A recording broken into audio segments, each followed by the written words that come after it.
tapat, matatag at maaasahan balitang tama at totoo lamang dito sa Pilipinas Network. Magandang araw sa ating mga kababayan sa Pilipinas at sa buong mundo. Huwag kalimutang pusuan ang video, sumubaybay at pindutin ang batingaw upang lagi kayong updated sa balita. Simulan na natin.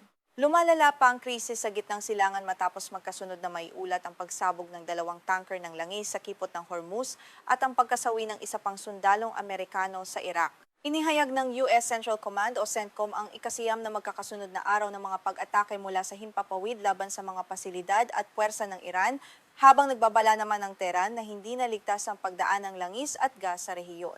Dahil dito, nangangamba ang publiko at ang pandaigdigang pamilihan sa maaring maging matinding epekto ng sigalot sa pandaigdigang supply ng petrolyo at sa pangkalahatang seguridad ng mga bansa sa gitnang silangan. Ano nga ba ang tunay na nangyayari sa napakahalagang rutang pandagat na ito at paano nito naaapektuhan ang ekonomiya ng daigdig?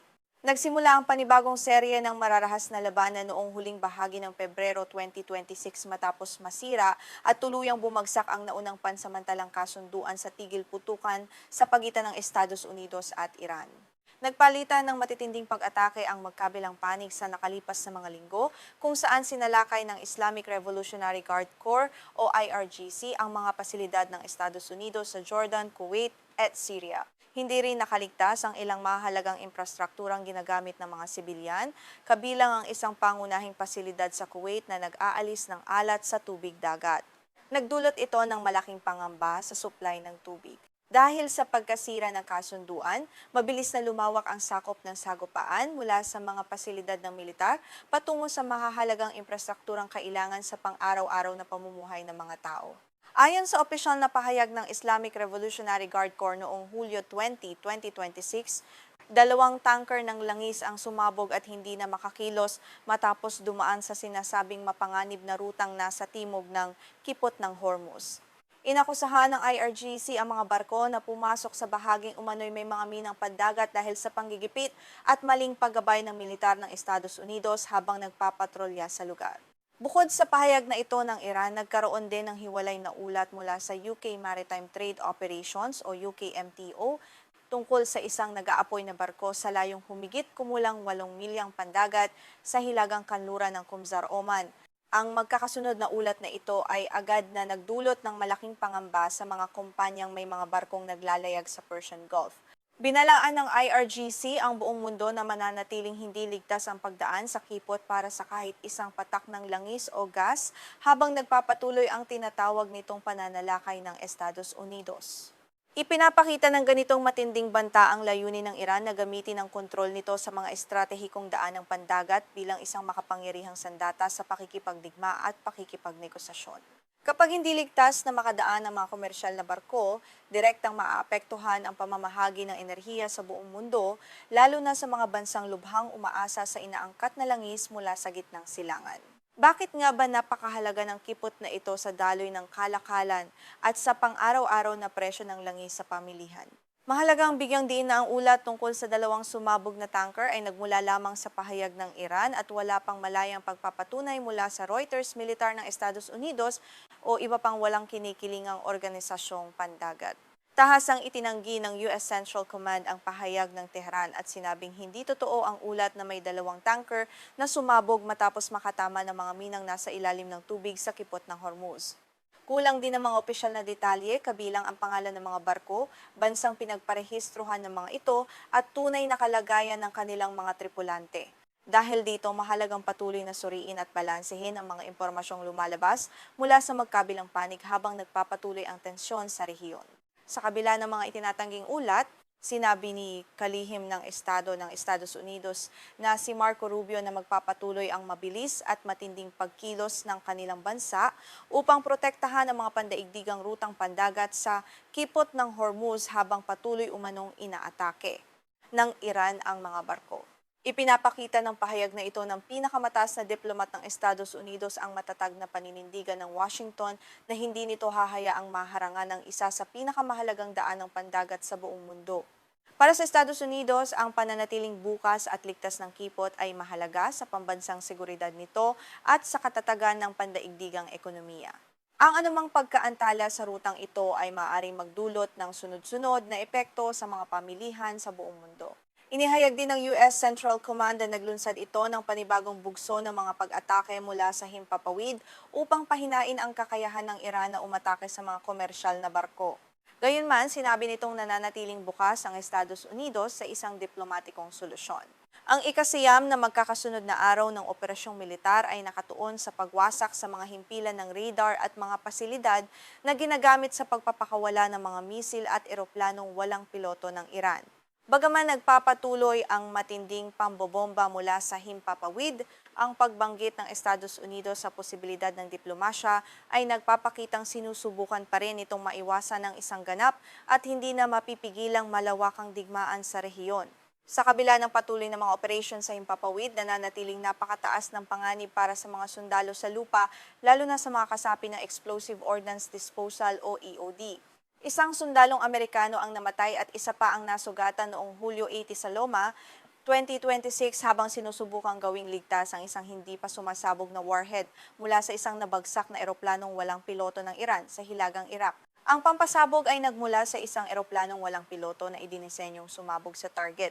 Ayon sa mga pagsusuri, karaniwang iniuugnay ang ganitong uri ng sandata sa modelong Shahed 136 na ginagamit sa mga pag-atake mula sa himpapawid sa rehiyon. Ipinapakita ng insidenteng ito kung gaano kabigat ang bantang kinakaharap ng mga sundalo kahit tapos na ang mismong palitan ng putok sa pagitan ng magkabilang panig. Ipinapakita rin ng insidenteng ito ang matinding panganib na kinakaharap ng mga pangkat ng EOD at iba pang tauhan ng militar. Kahit ang mga nabagsak o napabagsak ng eroplanong walang piloto ay maari pa ring maging lubhang nakamamatay.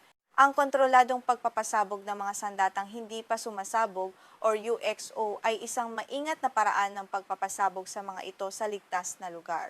Gayunman, dahil madaling sumabog at hindi matatag ang mga warhead, nananatili pa rin ang matinding banta sa buhay. Ipinapakita nito ang malungkot na katotohanan na kahit hindi na lumilipad at tila sira na ang isang sandata, maaari pa rin itong kumitil ng buhay sa sandaling lapitan o hawakan ng mga eksperto. Dahil sa panibagong insidenteng ito sa Iraq, umabot na sa hindi bababa sa 17 tauhan ng militar ng Estados Unidos ang namatay mula nang sumiklab ang panibagong serye ng labanan noong Pebrero 2026. Bukod sa mga nasawi, tinatayang 400 hanggang 430 sundalong Amerikano na rin ang nasugatan sa buong panahon ng pagpapalitan ng mga pag-atake gamit ang mga eroplanong walang piloto at misil sa iba't ibang base at pasilidad sa rehiyon. Ang patuloy na pagtaas ng bilang ng mga nasawi at nasugatan ay naglalagay ng malaking presyon sa pamahalaan ng Estados Unidos mula sa sarili nitong mamamayan tungkol sa katwiran ng patuloy na pananatili ng kanilang mga tauhan sa gitnang silangan. Nananatiling kulang ang ilang mahahalagang impormasyon tungkol sa huling insidente sa Hilagang Iraq dahil hindi pa opisyal na inilalabas ng CENTCOM ang pangalan at ranggo ng nasawing sundalo at ng kaniyang sugatang kasamahan. Hindi rin muna inihayag ng militar ang eksaktong modelo ng eroplanong walang piloto ng Iran na pinagmula ng pampasabog at naging sanhi ng aksidente sa lugar ng pagpapasabog.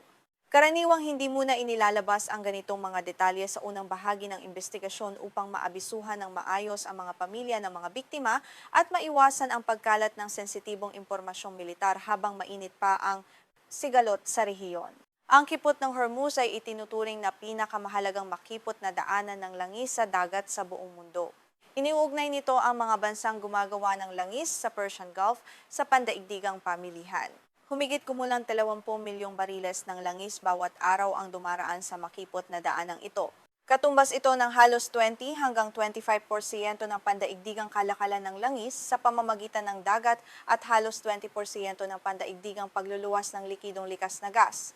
Dahil higit sa 80% ng langis na dumaraan sa kipot ay nakalaan para sa mga umuunlad na pamilihan sa Asya, ang anumang banta o pagsabog ng tanker dito ay maaaring magdulot ng mabilis na pagtaas ng presyo ng krudo.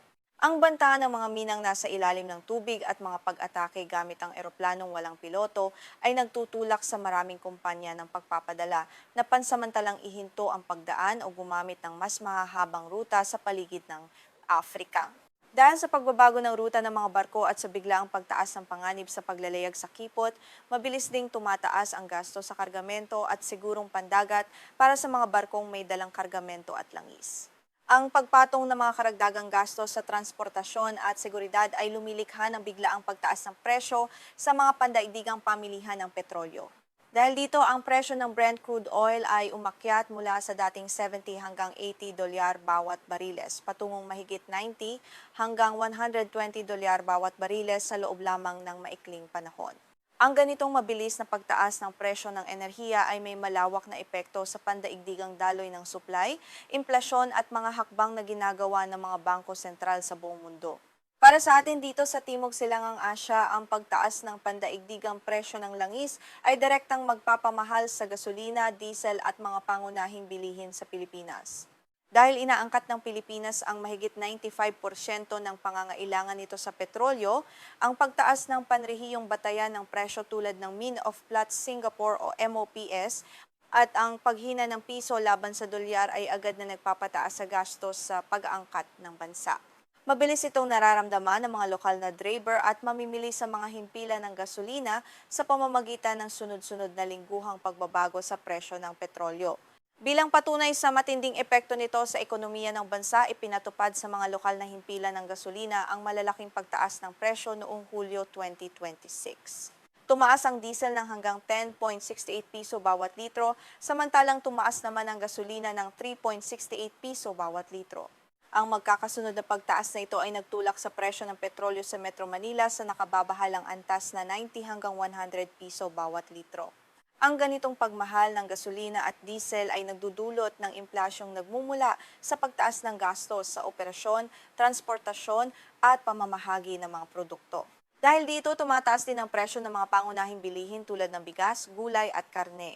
Bukod sa epekto sa ekonomiya, may mas malalim at mas direktang banta rin sa ating mga mamamayan sa rehiyon. Dahil nadadamay sa pagpapalitan ng mga pag-atake gamit ang mga misil at eroplanong walang piloto ang mga kalapit na bansang tulad ng Kuwait, Bahrain at Jordan, nangangamba rin para sa kaligtasan ng libu-libong overseas Filipino workers o mga OFW na nagtatrabaho sa mga bansang ito. Ang paglawak ng sakop ng gulo ay nagdudulot ng banta ng di sinasadyang pinsala sa mga pamayanan at posibilidad na maipit ang ating mga kababayan dahil sa biglaang pagsasara ng himpapawid. Ang kaligtasan ng mga OFW ay nagiging isa sa pinakamahalaga at pinakamahirap na suliraning kinakaharap ng pamahalaan ng Pilipinas sa tuwing tumitindi ang krisis sa gitnang silangan. Bilang mabilis na pagtugon sa lumalalang sitwasyon, ipinatupad ng Department of Migrant Workers o DMW at ng Overseas Workers Welfare Administration o OWAB ang sapilitang programa ng pagpapauwi para sa ating mga kababayan. Sa pamamagitan ng programang ito, mahigit 10,580 OFW at mga umaasa sa kanila ang matagumpay ng naibalik sa Pilipinas upang mailayo sa panganib ng digmaan. Bukod sa pagpapauwi sa ilalim ng DMW Advisory Number 10 para sa 2026, inatasan din ang mga ahensiya sa pangangalap ng manggagawa na maghanda ng mga planong pangkagipitan at sagutin ang gastos sa ibang paraan ng paglalakbay ng mga apektadong manggagawa. Layunin nitong matiyak ang kanilang mabilis at ligtas na pagbabalik sa bansa. Mahalaga rin ang mga tiyak na payo sa kaligtasan na ipinaabot ng pamahalaan sa pamamagitan ng mga embahada ng Pilipinas at migrant workers offices sa ating mga kababayang nananatili sa gitnang silangan. Ipinaalala ng mga otoridad ang kahalagahan ng patuloy na pagsubaybay sa mga opisyal na anunsyo mula sa DMW at sa mga embahada sa bawat bansa. Pinayuhan ng mga OFW na manatili muna sa mga ligtas na kanlungan, ihanda ang mahahalagang dokumento tulad ng pasaporte at ikama at umasa lamang sa mga beripikadong balita upang maiwasan ang pagpapanik at pagkalat ng maling impormasyon. Sa harap ng ganitong krisis, ang pagiging handa at mahinahon ang pinakamainam na proteksyon habang naghihintay ng karagdagang tulong. Sa kabuuan, nagpapatuloy ang sunod-sunod na ganteng pag-atake ng Estados Unidos laban sa Iran habang tumataas ang banta sa kipot ng Hormuz at ang bilang ng mga nasasawing sundalo. Ipinapakita ng pagsusuring ito na ang tunggalian sa gitnang silangan ay isang malalim na krisis na nagdudulot ng direktang panganib sa seguridad at ekonomiya ng buong mundo mula sa kalakalang pandagat hanggang sa presyo ng enerhiya. Ang epekto ng bawat misil at bombang bumabagsak sa rehiyon ay lumalampas sa hangganan ng gitnang silangan at umaabot hanggang sa bulsa ng bawat pamilyang Pilipino. Sa mga susunod na araw, may ilang mahahalagang pangyayaring kailangang masusing subaybayan ng publiko at ng mga tagamasid. Una ay kung magkakaroon ng malayang pagpapatunay o opisyal na pahayag mula sa mga kapitan ng barko o mga walang kinikilingang organisasyong pandagat tungkol sa napaulat na pagsabog ng 2 tanker sa kipot ng Hormuz. Ang pagpapatunay mula sa mga independenteng grupo ang magbibigay ng mas malinaw na larawan kung gaano kabigat at katotoo ang banta sa mga daan ng pandagat sa Persian Gulf.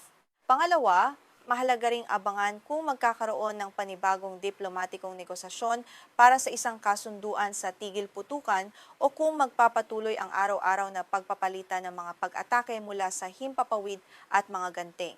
Pag-atake sa mga susunod na linggo.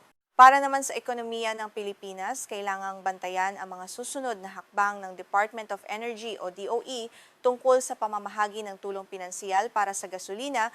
Gayon din ang mga hakbang ng Bangko Sentral ng Pilipinas o BSP laban sa patuloy na pagtaas ng inflasyon. Para patuloy kayong makatanggap ng pinakabagong balita at malalimang pagsusuring tulad nito, bigyan ng like ang bidyong ito, mag-subscribe sa aming channel at pindutin ang kampana ng abiso.